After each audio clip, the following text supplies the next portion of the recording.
குருவே சரணம். இந்த இனிய நவராத்திரியின் 7ஆம் நாள் தேவி காலராத்திரி. காலராத்திரி அதாவது உக்கிரமான இரவு. தேவி காலராத்திரி அறியாமை மற்றும் பயத்தின் அழிவை குறிக்கிறாள். அவளது பயங்கரமான வடிவம் இருளையும் தீமையையும் அழிக்கிறது. பயத்தை எதிர்கொள்வது விடுதலைக்கும் மாற்றத்திற்கும் வழிவகுக்கும் என்று அவள் போதிக்கிறாள். காலராத்திரி சகசிரார சக்கரத்துடன் தொடர்பு கொண்டவள்.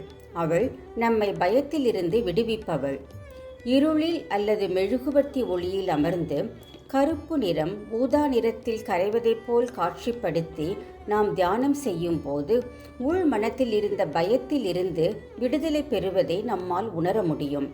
அவளது பயங்கரமான வடிவம் எதிர்மறை மற்றும் மாயையை எரித்து மனதை தூய்மைப்படுத்துகிறது.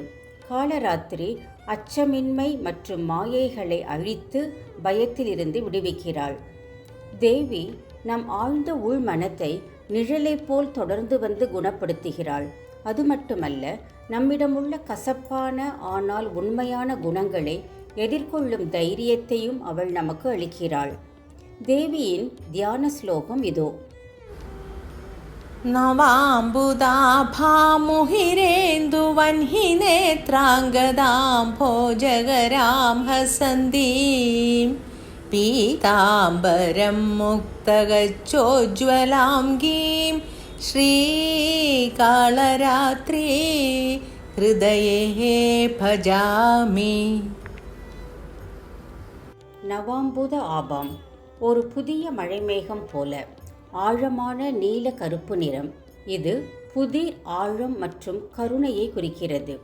முகிரேந்து வக்னி நேத்திரம், அவளது முகமும் கண்களும் சந்திரனின் குளிர்ச்சி, நெருப்பின் வெப்பம் மற்றும் சூரியனின் பிரகாசம் ஆகியவற்றின் கலவை.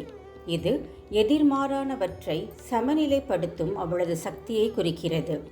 அங்கதம் புஜவளைகள் அல்லது தெய்வீக ஆபரணங்கள், வலிமை மற்றும் புனித அலங்காரத்தின் சின்னம்.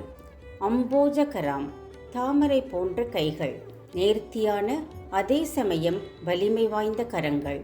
ஹசந்தீம் சிரித்த முகம். பீதாம்பரம் மஞ்சள் ஆடைகள், மங்களகரமான மற்றும் உள் ஒளியின் சின்னம். முக்தகச்ச உஜ்வலாங்கிம் ஒளிரும் முத்துக்களால் அலங்கரிக்கப்பட்ட அங்கங்கள், இருளுக்கு மத்தியில் தூய்மையை குறிக்கிறது. தியான ஸ்லோகத்தின் முழுமையான பொருள் இதோ. ஸ்ரீ காலராத்திரி கார்மேக நிறத்தினள், சந்திர, நெருப்பு மற்றும் சூரியனை போன்ற முகம் கொண்டவள். மிளிரும் நயனங்கள், பங்கைய கரங்கள், கரங்களில் அழகிய வளையல்கள், சிரித்த முகம்.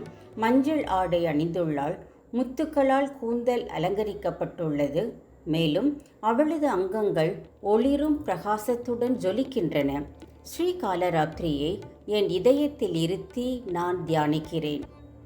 தேவி காலராத்திரி நம் அனைவருக்கும் இந்த இனிய நவராத்திரியில் அளவற்ற அருளை அள்ளி வழங்கட்டும்.